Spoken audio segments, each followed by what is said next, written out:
Бейиш нуру. Куранда Аллахтын каргышына калган бир коом бар. Андай коомдор негизи көп, бирок алардын дээрлик баары кыйрап жок болушкан. Бирок бирөөсү азыркы күнгө чейин жашап келүүдө. Алар жөөттөр.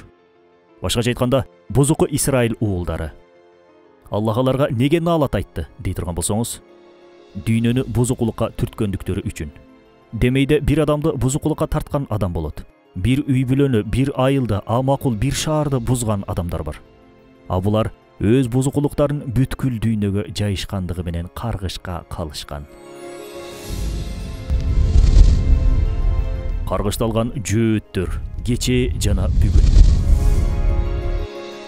Байкаган болсоңуз, Аллах бузукулук, чагымчылдык чыгара турган коомдорду пайгамбарыбыз саллаллаху алейхи вассаламга билдиргендиги үчүн Расулуллах саллаллаху алейхи вассалам айрым аймактарга, кээ бир коомдорго дуа кылган эмес. Андыктан Аллах өзүнүн эзелки илими менен жөөттөрдүн бузукулук чыгараарын мурунтан билгендиктен улам каргыштап жатат. Алар күчүнүн жеткенин ширкке, жетпегенин болсо бузукулукка же адашкандыкка түртүшөт. Ага да болсо элдин ортосуна бүлүк салып, чагымчылдык кылууга да маш келишет. Балким мынчалык ачык айтууга акыбыз жоктур, бирок бүгүнкү күндө өлкөлөрдөгү жана өлкөлөр арасындагы ичара чыр-чатактардын аркасында жөөттөрдүн колу бар деп айтсак эч жаңылышпайбыз.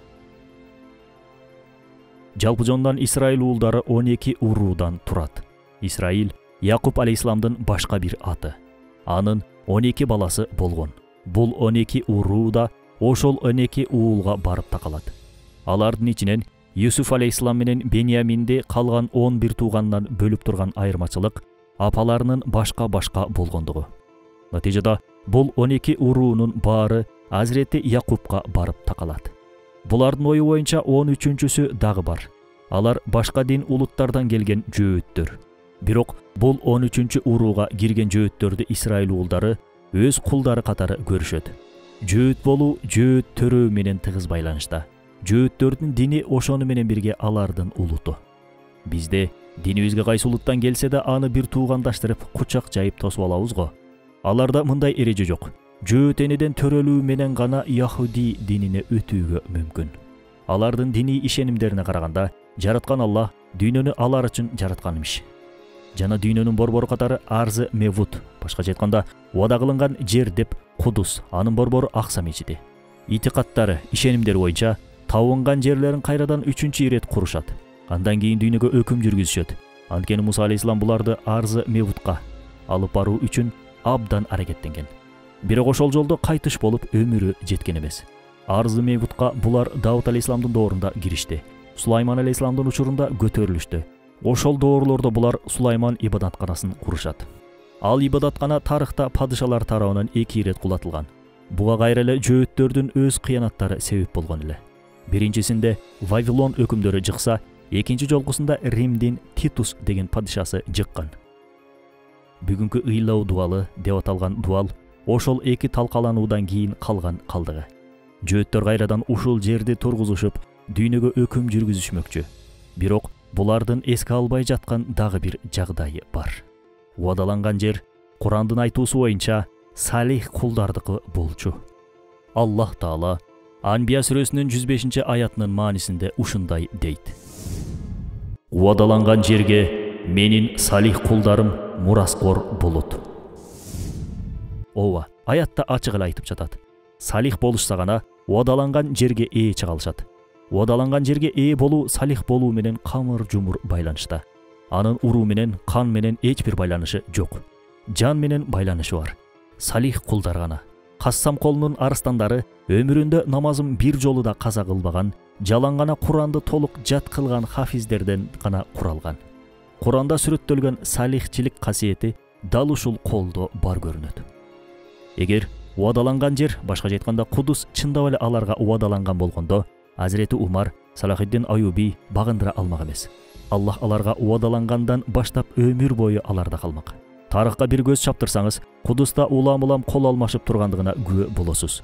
Кудус салих инсандарга гана жар болгондугу мына ошондон. Ооба, тарыхта Кудусубуз колдон чыгып бөтөндөрдүн колуна өтүп кеткен учур болгон. Мунун себеби да душмандардын салих болушкандыгынан эмес, тескерисинче биздин салих болбой калгандыгыбыздан улам. Элестетиңиз, Бир стакан коладан баш тарта албай жатабыз. Балдарыбызды кыргызча мектепке бергибиз келбей, орусча мектепке бергибиз келип жатат.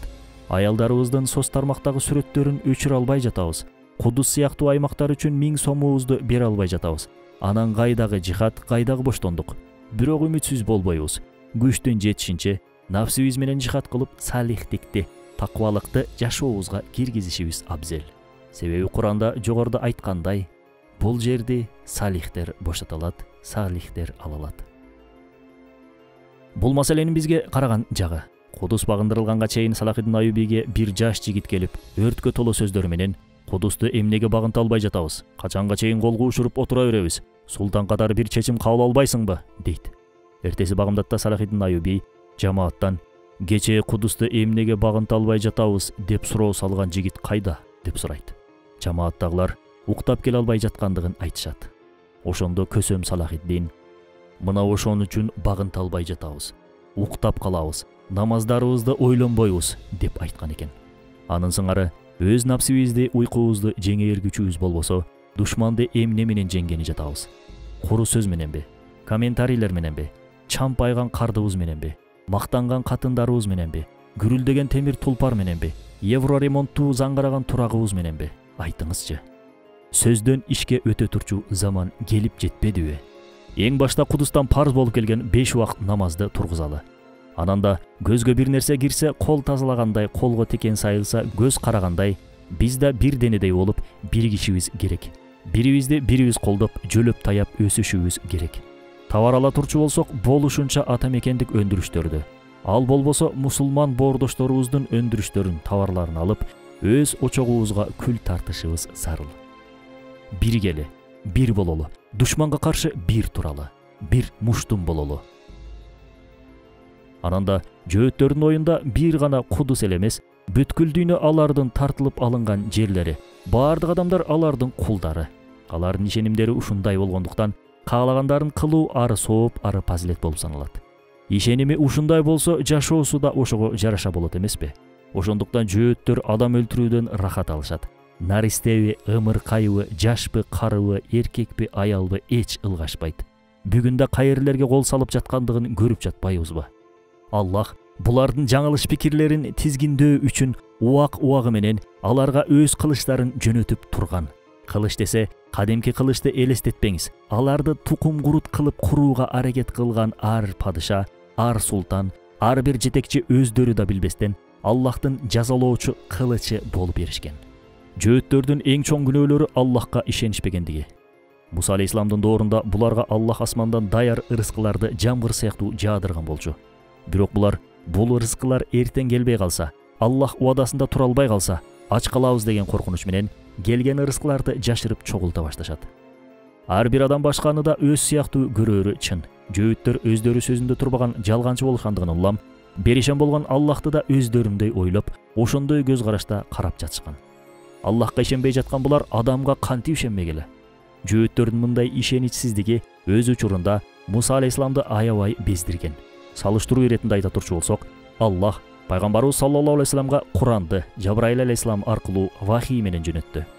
Биз да буга ыйман келтиребиз. Кийин ошол Куран сахабалар аркылуу китеп абалына келтирилип, баарыбызга жеткизилди. Элестетиңиз, таватур болуп, башкача айтканда ачык жана туура кабар катары менен келген Курандын бир тамгасы өзгөргөн эмес. Яхуидилерге болсо Аллах вахий менен эмес, даяр китеп кылып түшүргөн. Мына ушуну да бузушту. Бул кыянаттын да жеткен чеги. Жараткан Аллахка кыянат кылгандардан эмне күтсө болорун сиз да бир ойлоп көрүңүз. Маселе, сиздерге дагы да айкын болуусу үчүн сиздерди Нух алейхисаламдын дооруна алып бармакчыбыз. Белгилүү болгондой, Нух алейхисаламдын 3 уулу болгон. Алар Яфес, Хам, Сам. Жараткан Аллах бул үчөөнүн табиятын 3 башка кылып жараткан. Ошого жараша милдеттер менен милдеттендирген. Мисалы, Яфеске күрөшүү рухун, согушуу жөндөмүн берген. Түрк элдеринин түпкү тамыры дал ушул Яфеске барып такалат. Тарыхчы Санжырасы Осмоналы Сыдык уулунун да түзгөн Санжырасы Яфестен түрк, түрктөн Уус хан, андан да кыргыз деп Нух алейхисаламга, андан ары Адам алейхисаламга чейин алып барат. Ал жагы өзүнчө тема. Мына ошол Яфестен тараган урпактардын рухунда адилеттүүлүктү орнотуу, жабырлануучуларды коргоо сыяктуу сыпаттар басымдуулук кылат. Хамдын рухунда болсо кызмат көрсөтүү, аткаруу жөндөмдөрү бар болчу. Мамлекетте деле бирөөлөр мыйзам чыгарса, бирөөлөр аткаруу бийлигинде кызмат кылат го. Хам жана анын урпактары да берки экөөнө жардамчылык кылышып, пайдубал катары кызмат кылышмак. Бул уулдун урпактарына африкалыктар киришет. Ананчы баары таш боло турчу болсо, дуал кантип турмак эле. Ал үчүн аралашма да керек, суу да керек. Анын сыңары баары башкаруучу болсо, ким кызматкер болмок? Кетепте эле коёндой оп-окшош тамгалар менен жазылбайт да. Ал үчүн түрдүү тамгалар керек. Ошол себептен жараткан Аллах аалам китебин жазууда болсун, тагдыр китебин жазууда болсун, түрдүүлүктү негиз карманган. Адамдардын эл эмес, атүгүл улуттардын да өздүк мүнөздөрү болот. Бирок үстөмдүк улутта эмес, үстөмдүк бул таквалыкта. Андыктан бул акыйкатты эсибизден эч чыгарбашыбыз керек. Жараткандын түрдүүлүк мыйзамы боюнча африкалык элдерге кызматчылык руху насип болгон. Бирок тилекке каршы зулумдук көрүп жатышат. Мында бир гана адамдардын кетирген катасын көрө алабыз. Болбосо алардын жаратылышында эч кандай маселе көйгөй жок. Самдар же башкача айтканда самийлер. Буларга жөөттөр жана араптар киришет. Жөөттөр Исхак алейхисаламдын урпактарынан келсе, араптар Исмаил алейхисаламдын уулдарынан келет. Натыйжада экөөсүнүн тең түпкүлүгү Ибрахим алейхисаламга барып таянат. Башкаруу жөндөмү аларга берилгендиктен ынандыруу, зээн, акыл сыяктуу сыпаттардын басымдуу бөлүгү мына ушуларда. Ошол себептен адамдар жөөттөрдү эң акылдуу улут деп билишет. Сам уулдары иштин моторлору же башкача айтканда локомотиви сыяктуу болушат. Байкасаңыз, пайгамбарлардын дээрлик баары ошолордон келген. Чоң олуя жана аалымдардын да басымдуу бөлүгү алардан келген. Муршиттер, мужаддиттер, жада калса акыркы күндөрдөгү аты айтылып жаткан Азирети Махди да алардан, тагыраагы Ахли Байттан келет, а балким эч ак эле келип кеткен. Кабарыбыз жоктур. Ошол пайгамбарлар аркылуу келген вахийлерден алгачкылардан болуп Исраил уулдары кабардар болушкан. Жараткан тартуу кылган мындай артыкчылыктарынын артынан ары материалдык, ары руханий өнүгүп өсүүлөргө да биринчилерден болуп алар ээ болчу. Жөөттөрдүн арасындагы жакшылары Аллахтан келген мындай неаматтарды адамзатка тартуу кылышса, жамандар болсо адамзатка өлбөй турганчалык калтырып калганын өз пайдасына топтоонун кызыкчылыктарында жүрүшкөн. Исраил уулдары Юсуф алейхисаламга чейин келип, андан кийин экиге ажырашат. Беньямин менен Юсуфтан тараган эки уруу, башкача айтканда Левилер жана Кохендер, адилеттүү аракеттенишсе, калган онунан тарагандар бүгүнкү сионисттердин негизин түзүшөт. Бүгүнкү күндөрдө болуп жаткан Палестина окуяларына айрым израилдик жөөттөр бул окуяга каршы чыгышып, бул аракетке кылмыш деп баа беришкендер болуп жатышат го. Мына ошол жөөттөрдүн түбү жогоруда аталган экөөсүнөн келүүдө. Юсуф алейхисаламдан жана Беньяминден. Берки 11 туугандан келген уруулар да өз ара экиге бөлүнүп кетишкен. Бүгүн мына ошол экөөсүнүн ортосунда да ичара күрөш бар. Булар бири-бирине душман. Булардын экиге ажыроосу дүйнөнү башкаруу иши да экиге ажырагандыгынан кабар берет. Алсак, бир тарапта Америка, бир жагында Орусия, бир тарапта Англия, бир тарапта Кытай, бир жагында НАТО, бир тарапта Варшава деп айтсак болот. Тилдери башка болгону менен ойлору бир. Натыйжада капырлардын баары бир улут. Бүгүн алар Палестинаны колдоп чыгып жатышкан болсо, бул саясий максаттарынан улам. Анткени Куран аяты: "Эгер алардын колунан келсе, силерди диниңерден кайтармайынча согуша берет" деп айтат. Болгону кээде кызыкчылыктары кагылышып, бири-бирине душман сыяктуу көрүнүп калышат. Учурда Аллахты кыяматка мажбурлоо деген сөз интернетте айтыла баштады. Туура, оор сөз. Бирок мунун баарын атайын кылып жатышат. Максаттары Масихти, башкача айтканда Иса алейхисаламдын келүүсүн тездетүү. Кыяматка жакын Иса алейхисаламдын келери боюнча кабарлар бар го. Жөөттөрдө дүйнөнү кыяматка кептегейлери келип жатат. Анткени буга чейинки система ушундай келген. Дүйнөдө башаламандыктар болгон, зулумдуктар орун алган. Элди тартипке келтирүү үчүн да жараткан Раббим дүйнөгө пайгамбарларды жөнөтүп турган. Жараткандын ызааты менен ойношкондуктарына карабайсызбы? Салыштыруубузда бир кемчилик болбогон болсо, өлгүсү келген эчки койчумандын таягына сүйкөнөт дегендери ушул болсо керек. Иранда бул согушка бекерден бекер аралашып жаткан жери жок. Алар да өздөрүнүн 12-чи имамы катары билишкен Азирети Махдини эртерээк келтирүүнүн кызыкчылыгында. Бүгүнкү күндө соц тармактарда тарап кеткен "Салам я Махди" ырда ушул шияларга таандык. Аны билбей эле эл да таратып жатат. Атүгүл кыргызчага да которуп алыштыр. Бул дагы бир кыстырма дейли. Динсиздердин бир планы бар болсо, Аллахтын да өзүнүн планы бар. Аллахтын каалоосу бүт нерсенин үстүндө.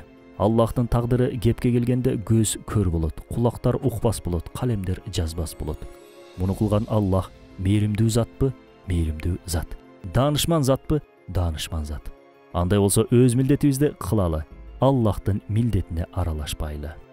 Кыяматка чейин келе турчу үммөттүн башына туш болго турган окуялардын үлгүсү Аллах элчисинин жашоосунда да кезигет. Мамиле катары болсун, абал катары болсун, же сөз катары болсун, жаратканым ошол окуялардын өрнөктөрүн пайгамбарыбыз саллаллаху алейхи вассаламдын жашоосуна да мужиза катары орноткон. Мамлекет башчынын кандай болоорунан, үй бүлө башчысынын кандай болооруна чейин баарысын тапсак болот.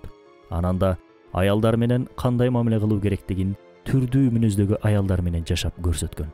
Байкаган болсоңуз, момундардын энелеринин арасында жоомарты бар, кызганчаагы бар, ачуулуусу бар. Жумшагы деги койчу ар бири менен кандай мамиледе болуу керектигин да сүннөттөн тапсак болот. Бала кандай тарбиялануусунун үлгүсү, жетим болуунун үлгүсү баары пайгамбарыбыз саллаллаху алейхи вассаламдын жашоосунда. Кезинде бай болгон, убагы келгенде күндөп эч нерсе жей албай турганчалык кедей. Кыскасы, пайгамбарыбыз саллаллаху алейхи вассаламдын жашоо бейнесинен четтеп өткөн эч нерсе жок. Тынчтык келишими кандай түзүлөрү, өч кандай алынаары, залымдарга кандай мамиле кылуу керектиги, жабырлануучулук кандай өтөөрү, бойкот кылуу, блокадада калуу, ибадатты айтпай эле коелу. Баарысын сүннөттөн тапсак болот. Сүйүктүү пайгамбарыбыз саллаллаху алейхи вассаламдын жашоосунан өрнөк алып, үммөттүн башына келе турган бул кара түндө да ар бирибиз өз милдетибизди кылалы. Өкмөттүн милдети башка, армиянын милдети башка, дипломаттардын милдети башка. Биздин милдет башка. Милдеттер аралашса, башаламандыкка жол ачылат. Бир нерсе кылыш керек болсо, Кудайга шүгүр мамлекетибиз бар. Султан 2 Абдулхамидке Теодор Херзл Палестинаны бизге берсең, Осман дөөлөтүнүн бүткүл тышкы карыздарын төлөп беребиз деп сунуш менен келет. Ошондо Султан Абдулхамид: "Бул жерлерди сага сатып жибере турган бул менин мүлкүм эмес. Бул жерлер элдин мүлкү. Аны калк каны менен алды, каны менен гана берет" деп кесе жооп берген. Султан Абдулхамидтен оң жооп ала албагандан кийин, аны кулатуу үчүн жөөттөрдүн алдыңкылары жылдар бою аракеттеништи. Максаттарына жетишти. Султан Абдулхамидтен кийин башсыз калган Палестинаны Англия багындырып алды. Кийин аны түз эле жөөттөргө өткөзүп берип койду. 1948-жылы болсо, бечара кейпинде келген жөөттөр кан менен, адилетсиздик менен, зулумдук менен өз мамлекетин жарыялашты. Азыркы күндө палестиндиктер өздөрү жерлерин сатып жиберишкен деген жалган маалымат тарап жатат. Муну да сионисттер жана сионизмге кызмат кылган Абдул акчалар, башкача айтканда акчанын кулдары таратууда. Ушуну унутпаңыз. Ким палестиндиктер жер саткан десе, ал сионизмге кызмат кылган адам, же болбосо башы жакшы иштебеген бир байкуш. 1871-жылы Осман дөөлөтү жөөттөргө жерлердин сатылуусуна тыюу салат. 1882-жылы болсо, жөөттөрдүн Палестин жергесине кирүүсүнө тыюу салынат. Сатылган жерлер боюнча эч бир тарыхый далил, тастыктамаларда жок. Бул маалыматты атүгүл Израиль айтпайт. Палестинанын жери сатылып алынган эмес, басылып алынган, ушуну унутпаңыз. Тарыхта Азирети Юсуфтан кийин берки 10 бир тууган Мысырды кемирип, чөктүргөн. Фараондун жөөттөрдү жек көрүүсүнүн бир себеби да мына ушул болгон. Кезинде мына ушул жөөттөр Мысырды, андагы пирамидаларды курган цивилизациянын маалыматтарын өлкөдөн алып качышкан. Фараонду жактайын деген ниет бизде такыр жок. Башка балее келбейт Аллах жазмайынча, Аллах да балее жазбайт кул жаза басмайынча деп Азирети Мавлана айткандай, жөөттөр жакта да толтура каталар болгон. Туура. Буга фараондун көргөн түшү да себеп болгон деңизчи. Анда эмне тарых бою жөөттөрдү кыргандын баары ушул түштү көрүштү да кой оозунан чөп албаган элди бөөдө кырды дейсизби? Айтылуу залым Гитлер да ушул түштү көрдү да ошол себептен аларды мештерде өлтүрдүбү? Демек, кеп залымдардын залымдыгында эле эмес.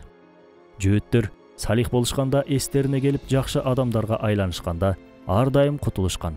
Пайгамбарлар тарыхын караңыз. Муса алейхисаламдын айланасында топтолгон учурунда фараондун зулумдугунан аман калышты. Убагында Аллах жөнөткөн чегиртке бит балелери аларга жардам берүү үчүн, аларды аман сактап калуу үчүн келишкен. Ошончо окуяга карабай кайра эле эски тондорун кие беришсе, мээримдүү Аллах бул коомду каргыштабайт да кимди каргыштасын? зулумдуктун үстүнө курулган өлкөнүн өмүрү узабайт. Ал өлкөнүн өмүрү ашып барса бир адамдын өмүрүнчөлүк. Бүгүнкү күндө адам өмүрү 70-75 аралыгында. Раматылык СССР деле 17-жылы курулуп, 91-жылы кулап, тагыраак айтканда 74 жыл жашабады беле. Израилдин зулумдуктун үстүнө түзүлгөнүнө да быйыл 75 жыл болуп калды. Андыктан айрым аалымдар Израилдин кулоосу 2023 жыл менен 2027 жылдар аралыгында болот деп болжошууда. Аныгын албетте Аллах билет. Биздин билгенибиз жараткан эгебиздин зулумдуктун өмүрүн узакка улантпагандыгы. Анан да жөөттөрдүн зулумдуктары кечээ эле пайда болуп калган жок. Болгону быйыл ачыкка чыгып жатат. Дүйнөдө жөөттөрдөй коркок эл жок. Эң эле коркок уруу бул жөөттөр. Мунун көптөгөн себептеринин бирөөсү акчаны ашыкча жакшы көрүшөт. Ушуну унутпаңыз. Дүйнөгө махабаты көп болгон адам коркок болот. Азыр биз эмнеге коркок болуп жаткандыгыбыздын дагы бир себебин билдиңизби? Жөөттөр согуштан абдан коркушат. Ошондуктан согуштарды жерлердеги куурчактары аркылуу аткарышчу. Өздөрү болсо көшөгө артында жашынуу абалда болуп келишкен. Жөөттөрдүн иштери тээ илгертеден бери эле ушундай таризде уланып келди. Тарых бою алардын өз мамлекеттери болгон эмес. Болсо да тез эле кулатылган.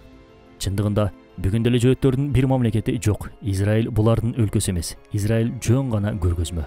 Алар өлкө кургулары келсе, Америка сыяктуу, Орусия сыяктуу өлкөлөрдү курушмак. Антип кура турчу болушса көрүнүп калышат да бутага айланышат. Ошол себептен бет каптардын артына жашынган абалда жүрүшөт. Буларды эң көп коркуткан нерсе бул өлүм. Израилди байырлаган жөөттөргө келсек, алар жөн гана пешкалары. Булардын эң күчтүүлөрү курал-жарактардын, дары-дармектердин, философиянын, фильмдердин, азык заттардын, технологиянын, бозукулуктардын, төңкөрүштөрдүн, наркотиктердин башында. Федералдык резерв системасынын башкача айтканда акчалардын башында. Булар дүйнөнү Лондондон, Москвадан, Парижден, Вашингтондон башкарышат. Ар бир окуянын баш жана аягы болот. А биз башталышка эмес аягына карайбыз, натыйжага карайбыз. Элди дин адеп ахлагы менен ахлактандыруунун, исламга таандык акыйкаттарынын башталышы азаптуу болот. Сахабалардын Мекке доорунда тарткан азаптарын бир эстеңиз. Андан кийинки исламияттын канчалык дүркүрөп өскөндүгүн эске алыңыз. Худайбия келишимин бир эстеңиз да жыйынтыгына бир караңыз. Жеңиш акыр аягы таквалардыкы. Бул табигый бир мыйзам. Энеда көз жарарда толгоктон аябай катуу азап тартат. Андан кийин жашоого шаң берген бала төрөлөт эмеспи? Дал ошол сыяктуу палестиналык бир туугандардын башына келген бүгүнкү апааттар жаңы бир доордун башталышынын толгоолору. Ар бир кыйынчылыктан кийин бир жеңилдик келет деп Аллах Куранда сөз бергендей, бул кыйынчылыктардын артында жеңилдиктердин келүүсүнө аз калды буюрса. Ар бир түндүн таңы, ар бир кыштын жазы болот. Күйдүргөн күйөт дейт хадисте. Бул да бир жашоо мыйзамы, жашоо бумеранг деп коюшат го. Жөөттөрдүн бүгүнкү кылган заалымдыктары өздөрүнүн да башына тез арада келээринен эч шектенишпесин. Ошончо жетимдин көз жашы, ошончо эненин каргышы, ошончо кандын куну жөн эле калат деп ойлошпосун. Бул зулум айланып келет, өздөрүнө тиет. Ушул зулумдуктар менен жөөттөрдүн канчалык заалым болгондугун бүткүл дүйнө көрүп жатат. Мына, көрөсүздөр. Бул заалымдар жашынаарга жай кирээрге жер таппай калышат. Анткени Расулуллах саллаллаху алейхи вассаламдын сүйүнчүлөрү бар. Бир убактар пайгамбарыбыз саллаллаху алейхи вассалам Константинополь багынтылат деп айтпады беле, багынтылды. Дүйнөнүн бүткүл жеринде азан жаңырарын айтты беле, айтты. Азыр дээрлик бардык жерде мечит бар, Кудайга шүгүр. Дал ушул зат бүт нерсе жөөттөргө каршы чыгаарын, атыгүл дарактар таштарда жөөттү өлтүр деп көрсөтөөрүн каймана иретинде айтпады беле? Ооба, айткан. Мына ошол күндөр келе жатат иншалла. Пайгамбарыбыз саллаллаху алейхи вассалам Мадинадан жөөт урууларын кууп чыккандай, азыркы күндө салих кулдарда ошол сүннөттү тирилтип, аларды кудусубуздан, дүйнөнүн ар бурчунан кууп чыгат иншалла. А биз болсо бойкотубузду уланталы. Алардын материалдык жана руханий товарларынан баш тартуу менен бойкот кылабыз. Бузукулуктан, жалкоолуктан, кайдыгерликтен, ысырапкорчулуктан, бөлүнүп жарылуудан качууда бойкот. Балдарыбызды орусча мектептен алып кыргызча мектепке берүүдө бойкот. Кыйналып калат дебеңиз. Бул кичинекей кыйынчылыкка чыдай албаган балаңыз турмуштун кыйынчылыктарына кантип чыдайт? Ошол эле кезде бузукулуктан баш тартып, мамлекетке, өлкөгө жардам берүүдө бул эң күчтүү сырткы душмандарга жасалган бойкот.